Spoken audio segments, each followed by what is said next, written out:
everybody. I miss seeing you so much.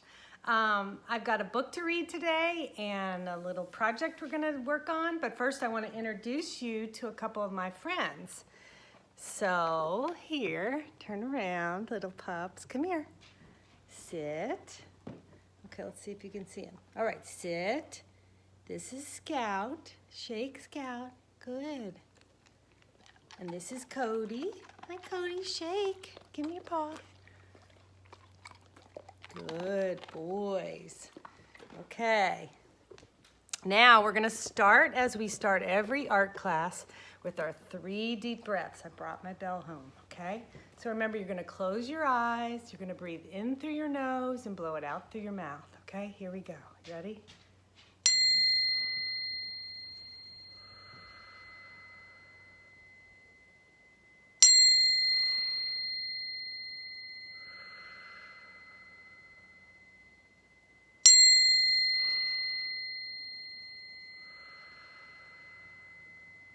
Great. That feels good. Okay, I'm going to start with one of my favorite art books, and this is for you the artist. You're going to love this. It's called The Color of Things by Vivian Shalom. And then we're going to work on a little idea. 10 years ago in the town of Monroe, something took place that few people know. On May 17th, a warm sunny day, the color of things was taken away. Red, yellow, orange, purple, and blue, all of these colors vanished from view. The green of the grass, the brown in the hair, all of the colors were no longer there. Nothing was left but a colorless gray. How did this happen? Here is the way. Deep in the ground, in a dark, dingy pit, lived Dr. D. Drainit and Madame DeWitt. This powerful duo was so evil and bad that the beauty of colors made them quite mad. Sickening and shocking, they yelled with emotion, "Let's drain all the colors into the ocean." So they drained all the red out of the rose and all of the pink from the little girl's toes. They emptied the green out of a parrot and all of the orange found in a carrot. They drained all the purple in a teenager's skirt and baby polka dots off of her shirt. They poured out the yellow from a butterfly's wing and all of the color from every last thing. "Hooray!" yelled the duo with villainous glee as they watched all the colors swirl into the sea. And just to make sure that the town would stay drab, they emptied the ocean into their lab, gurgling and swooshing through the tubes of clear glass. Through loops and through spirals, the colors ran fast. At the end of the lab was a big witch's pot that sizzled and bubbled with a brew that was hot. And out of the tubes the colors did drip into this kettle, a treacherous trip. Red, blue, and yellow turned into gray, and all the colors bubbled away. "We did it!" roared Drainit, puffed up with pride, while Madame DeWitt just laughed till she cried. And the air of Monroe hung heavy as lead, for the colors were gone. The colors were dead. The folks in Monroe were mournfully sad, and many of them were terribly mad. They searched high and low, looking for red. They looked for poor yellow under the bed. They emptied their closets, looking for green. They looked for dear purple in the latrine. They cleaned out their cabinets and dumped out their drawers. They thought maybe orange had seeped through the floors. They dug for the colors deep in the ground, but nowhere at all were they to be found. Look at the gray drab. In the far end of town, at the top of a hill, lived a girl with a wagon, was once red. Her name was Jill. This child possessed a passion quite rare for the colors of things like the red of her hair. Although she was only 9 years to the day, Jill knew it was wrong to take the colors away. To her, they were precious, worth much more than jewels. She'd rescue them soon from these 2 evil fools. Jill ran to her yard, her hair flying free, and stopped when she got to the stump of a tree. The tree stump was hollow, mossy and wide, and she reached for the treasure she hid deep inside. 21 bottles, each filled with paint. They came from a rainbow before it grew faint. The colors were brilliant, vivid, and true, for they never were found by the terrible two. Look, there she is with her little hidden colors. Jill loaded her wagon and dashed down the street, shouting with spirit to kids she did meet. Come, get some paints and go get a brush. There's work to be done and we've all got to rush. Children came running from all parts of town and waving their brushes, they gathered around.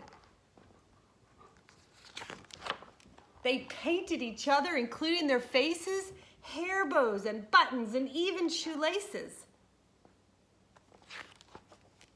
They each took a bottle and put on a smock and started to paint every house on the block.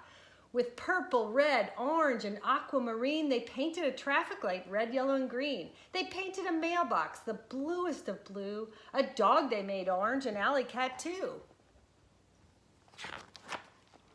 The grass they made green with some yellow mixed in. They painted a statue and gave it a grin. They painted the flowers, pink, red, and white, azaleas and tulips. Oh, what a sight. They painted a robin, a blue jay, and a wren. They painted a butterfly, a rooster, and hen. The sidewalk they painted a very hot pink with purplish polka dots. What do you think? They painted a sunset in the last of the light and worked long and hard all through the night. And after the very last star was complete, these 21 children fell swiftly asleep. Look at the beautiful colors. When morning arrived, the folks of the town came out of their houses and danced all around. The young and the old, the women, the men were delighted to see all these colors again. They cheered for the children, all 21, and said many thanks for what they had done.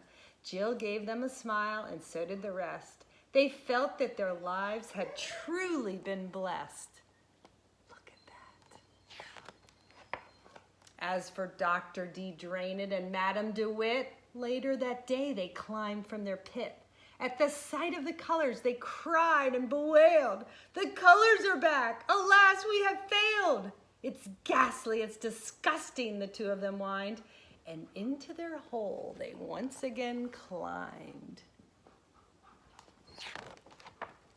Wherever you live, in whatever town, remember to look at the colors around. For the red of a sunset, the blue sea and light, the things you hold dear could be drained overnight. And if you have paints, don't throw them away. Keep them close to your heart, for they might save the day. Love that. And now what I want you to do is I want you to go outside and I want you to go on a color walk. I want you to look for the beautiful things in nature. Look for all the colors we are so happy and grateful to share, and collect some things. Take a little bag with you and I want you to collect leaves and sticks and twigs and rocks and maybe little flowers or weeds. It doesn't matter. Collect a big bag, and then I want you to come back and I want you to create a collage, a nature collage. You can either do this by gluing items down on a paper, or you could get a piece of fabric and make a circle or a square and then just place them there. Because remember, a collage in art, we talk about this a lot, a collage is a collection that you put together in a beautiful way. Now I'm going to show you really quick 2 collages I made. And then I want you to take pictures of your collages and send them to me, okay? Here we go. We're going to go into my dining room. And I'm going to show you. Okay, see if I can twist this. This is one collage I made on just a black piece of fabric. Just trying to arrange things very carefully. You don't want to dump your things out. You want to take them one step at a time. And then here is a little scene I made with leaves and just twigs and really just weeds. I hope you can tell it's supposed to be a fish. Some of my things dried up overnight. Fish with a fish's tail. So, anything you want to do, the possibilities are endless. Make a collage. Send it to me. Maybe we can share it with each other, okay? Miss you.